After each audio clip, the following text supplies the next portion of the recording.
My relationship with Sony and PlayStation, as well as their portable handhelds, is really simple. The PSP was my introduction to homebrew, hacking, and emulation. The PS Vita basically put a PS3 in my pocket. And now, their long-awaited next-generation handheld PlayStation is here. It's called the PSP. Okay, it's not really a next-gen handheld. It's called the PS Portal, not the PSP, but close enough, right? It's focused on game streaming, not from the cloud, but from your physical PlayStation 5. It's got quite a divisive design, and even its functionality is controversial. We're going to take a look at the PS Portal and see if it's got anything good going for it. So get subscribed and let's get right to it.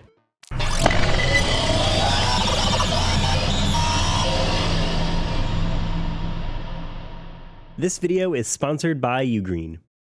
I have a problem, a big problem, and you probably do too.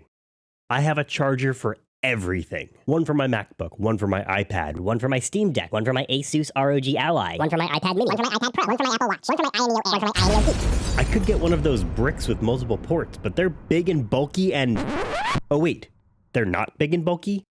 And it's cute? Aww. The Ugreen Nexode RG charger is 65 watts and has 2 USB-C ports and 1 USB-A port. It supports turbo on the Asus ROG Ally, and it will get my Steam Deck to charge from 29% to 100% in just 90 minutes. I used to take big bulky chargers with me on road trips or vacations, but now I've got the cutest little guy that packs a ton of power in such a small footprint. Literally, this guy's got shoes. The Ugreen Nexode RG charger is gallium nitride, which is how the Nexode RG can be 3 times as efficient in converting power to electricity compared to other non-GAN chargers. But this guy isn't just any old GAN charger. Its face lets you know when it's on standby, devices are charging, and when your devices are charged to 100%. If you want an even cuter little guy too, they've got a 30-watt charger. It comes in purple and it's got a bow on the back. The 30-watt is perfect to charge a single device, and it's even smaller. Ugreen also makes a great dock for the Steam Deck. It's got a sleek aluminum design, a gigabit Ethernet port, 2 USB 3 ports, a USB-C port, and support for up to 100 watts of pass-through charging. The HDMI out supports 4K at 60Hz, 2K at 144Hz, and 1080p at 240Hz. With its super simple docking solution, it makes the Ugreen dock an awesome choice for your Steam Deck. Make sure you check out Ugreen's Black Friday deals where you can save up to 50% off. Just head to the link in the description so you don't miss out. And thanks to Ugreen for sponsoring this video. The PlayStation Portal unboxing is perfectly fine. It's got nice hints of PlayStation branding as you get through the unboxing. It's funny that this device is quite literally a PlayStation controller with a screen in the middle. I always thought it looked like a mock-up for a device than something real, but here we are. It's quite real. Seeing it in person, I actually like the design.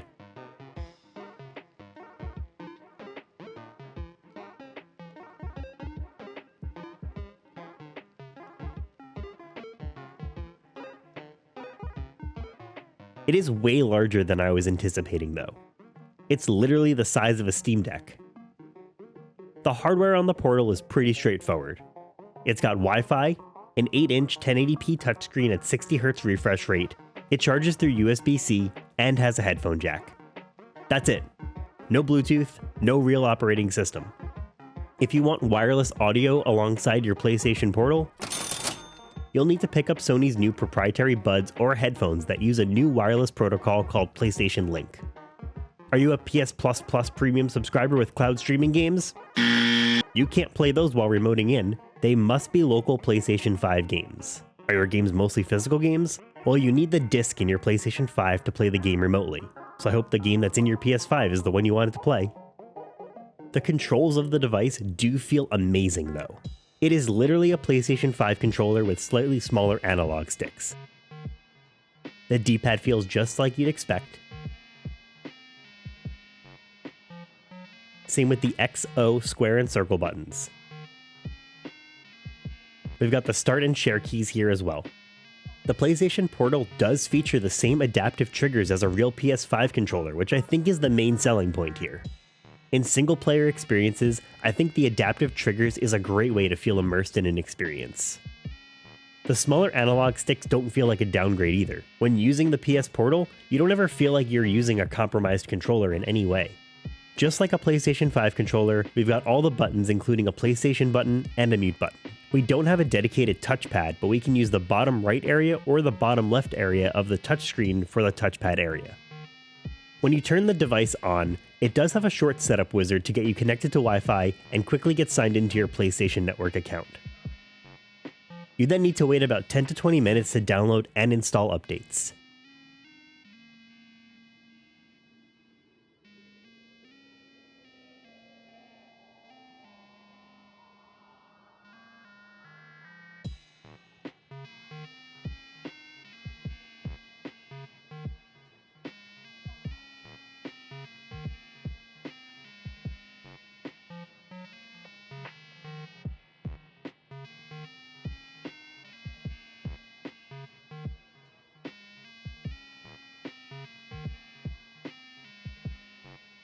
I did immediately try to connect to my PlayStation from my studio to my apartment where my PlayStation 5 is at, and it didn't work. It detected the PlayStation, and it tried for a very long time to connect, but nothing ever went through.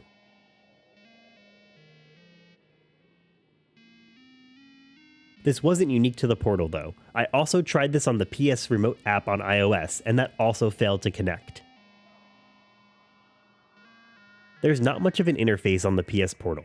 It's literally just this screen with a Portal UI to connect to your PS5, and you can do a swipe gesture for some very simple settings.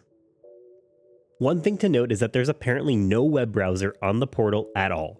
So if you wanted to try gaming from a Starbucks that has one of those sign-in authentication screens, you actually won't be able to connect to that Wi-Fi network on your PlayStation Portal at all. Alright, let's go home and get gaming. Moving over to my apartment, the connection to remote play from the Portal was a much more seamless experience. Sort of. After I hacked my way through connecting to a new Wi-Fi network, I was nearly instantly connected to my PlayStation 5.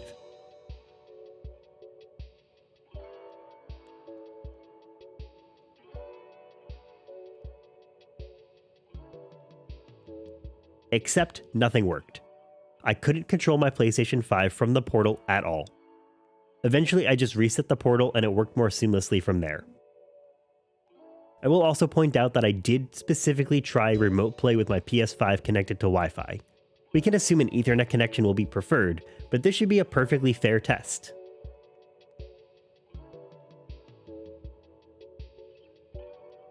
I did a speed test through the PlayStation settings and it's well over 200 megabits per second, and that's beyond Sony's minimum and recommended speeds.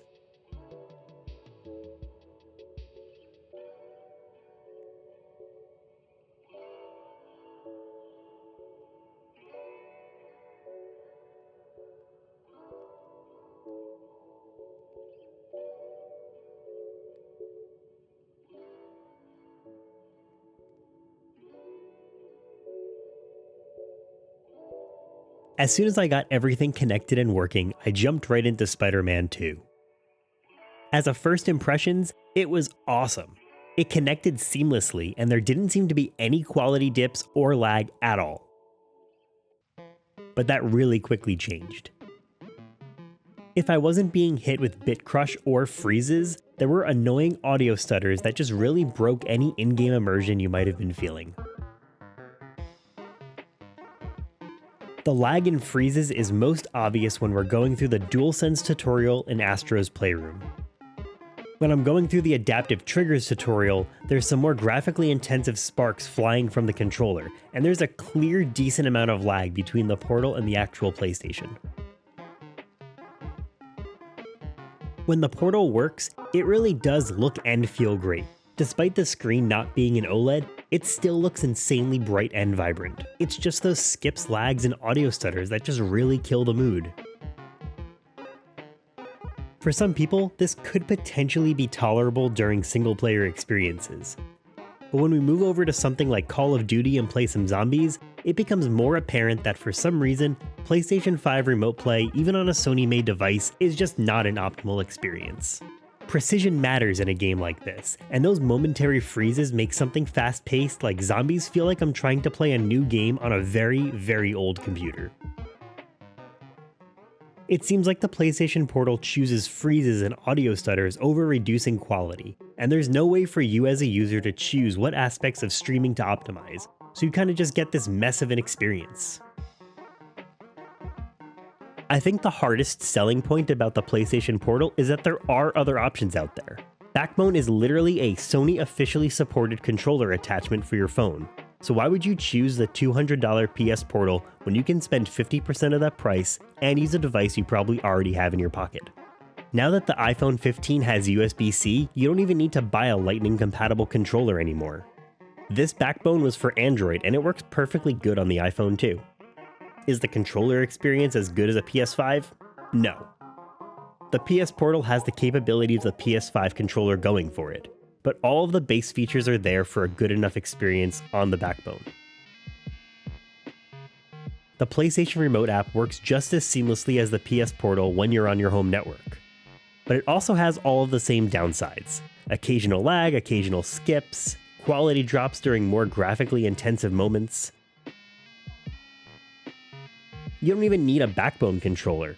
If you don't mind a few extra steps, Chiaki is an alternative remote play option and it won't lock you out just because you aren't using an officially licensed Sony product. On my Razer Edge, this ends up working pretty seamlessly after that first time setup, but also same downsides. That remote connection just isn't all that great. It's hard to say a lot of great things about the PS Portal. It's just so ultra specific. Its $200 price point makes it more possible as an impulse buy. The design is certainly a draw. But the immense lack of features is just odd. This could have been a great way to get somebody to bump up to a more premium tier of their PS Plus membership to get that cloud gaming experience. But that's just not even possible on the PS Portal. The build quality is solid on the PS Portal, but it just doesn't do enough. It's maybe for somebody who wants to play Madden while they watch football. It's maybe for someone who lives in a household where your TV may not be available and you really want to make some progress in your game. I don't think it's for somebody who wants to play Call of Duty handheld or any other fast-paced multiplayer game. If you think that sometimes you would maybe want a remote play experience, I think picking up a controller attachment for your phone is going to be a much better way to do this. It's less expensive, with the official Backbone being just $99, and it works in other games. I hope Sony plans to add more features to this thing, because right now, it's a crowded handheld market, and Sony already offers some decent ways to play remotely. I think Microsoft and what they're doing with Xbox and their remote play and cloud gaming is just a much better option.